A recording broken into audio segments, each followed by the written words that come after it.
So 64 to 89 is 25 points to the upside. And we over 500 euros profit on that buy side of the DAX, 500 euros on the buy side of the DAX. Nice trade, nice outcome.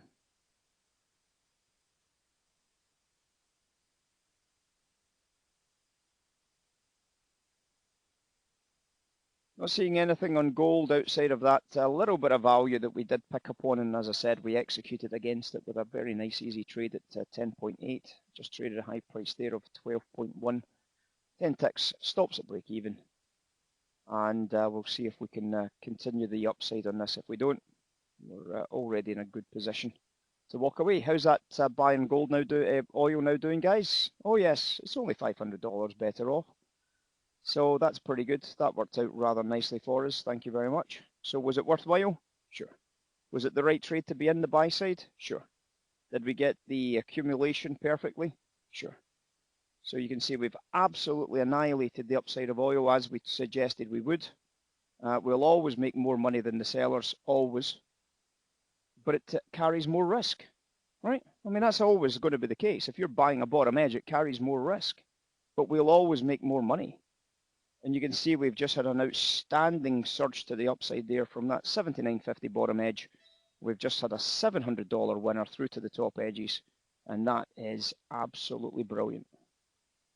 Massive volume always gets an exit, guys, always gets a profit take. So anytime you see a large up candle with a big volume, you always book profits, always. Always book profits. But is it a traditional commercial looking trade, yes or no? Absolutely. Does it involve adding to a losing position if you trade as a commercial? Yes, it does. But can you trade it as a retail trader without doing that, adding to losing positions? Sure. But it means that you've got to buy it, make some money and scratch it. Buy it, make some money and scratch it. Buy it, make some money and scratch it. Right?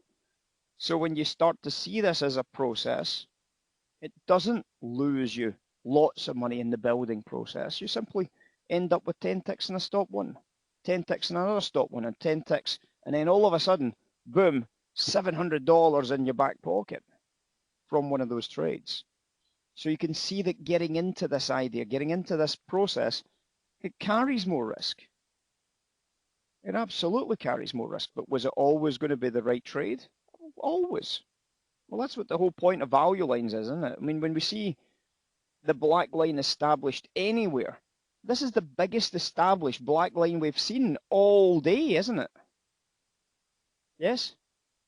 Literally all day since the Brent market opened. This is the biggest value we've seen for a buy trade.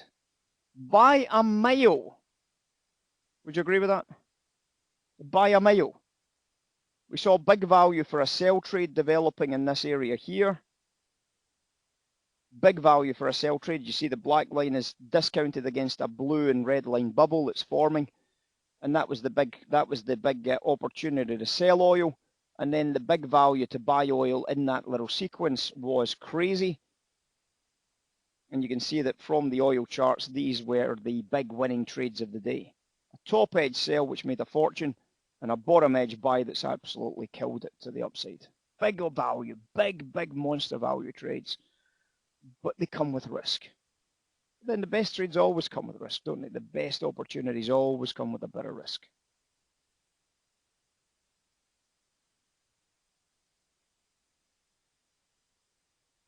Still missed out on the gold opportunity with a couple of scalps off the 15s. Never worked out. The selling came back in, as you can see. The selling came back in here, so we didn't buy any more. Selling still here, selling still here, selling still here, buying here, buying here. So there's not been any trades since these two scalp buys. Still, they still both made nearly $100 each. They never lost any money. So worst case scenario, you maybe made $100 on this one and scratched, and you maybe made nothing on this one and scratched. And then you just let it sink through, and then you've got nothing since. Nothing. There was no buy trade. There was, when I say there's no sell trade, that's not strictly true. Because we've mentioned this before. When you start to see a buy trade like this here, but it fails to make any progress, if the value ever flips, It's a good idea to actually flip your trade because if you've had commercial value to buy into this, there's going to be a lot of prop guys leaning against those orders. And that means there's going to be a lot of selling for this leg lower. This is the kind of leg you can actually cross a spread into to take advantage of a change in value. Because these are the types of trades that Charlie D would be trapped on. Remember when Charlie D came into the webinar? Something that you might have forgotten about. What did he actually say? When Charlie D came into the webinar, what did he actually say when he kind of opened up his chat? Anybody remember?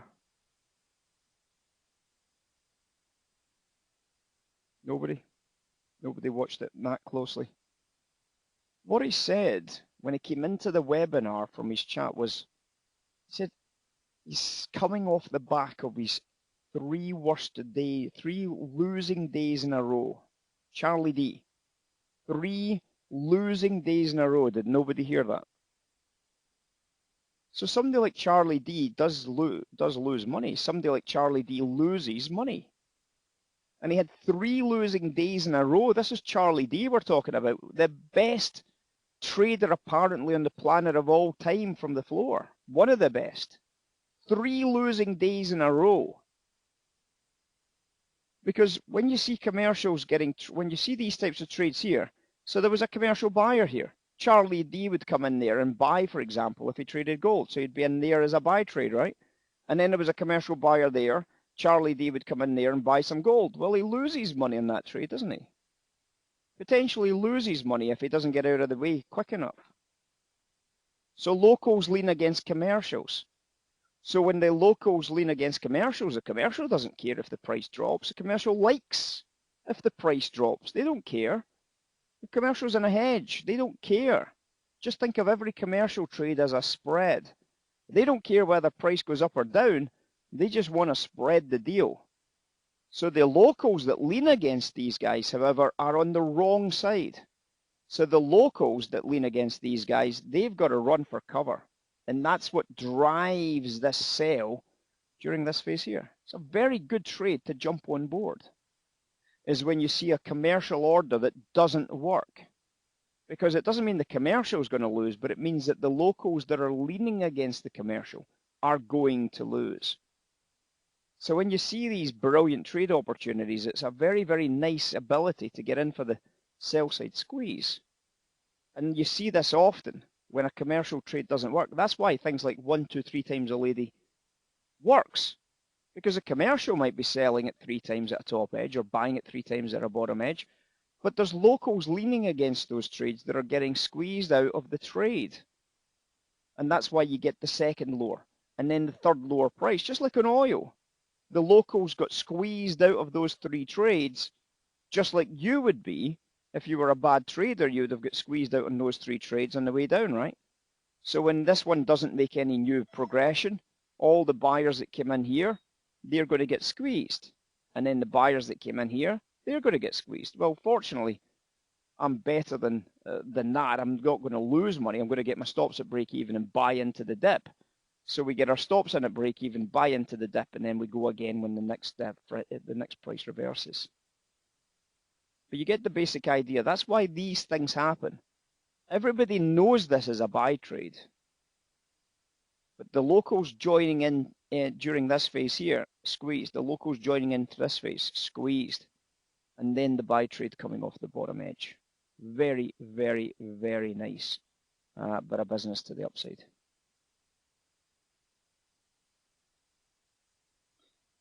Cash open, guys. Cash open.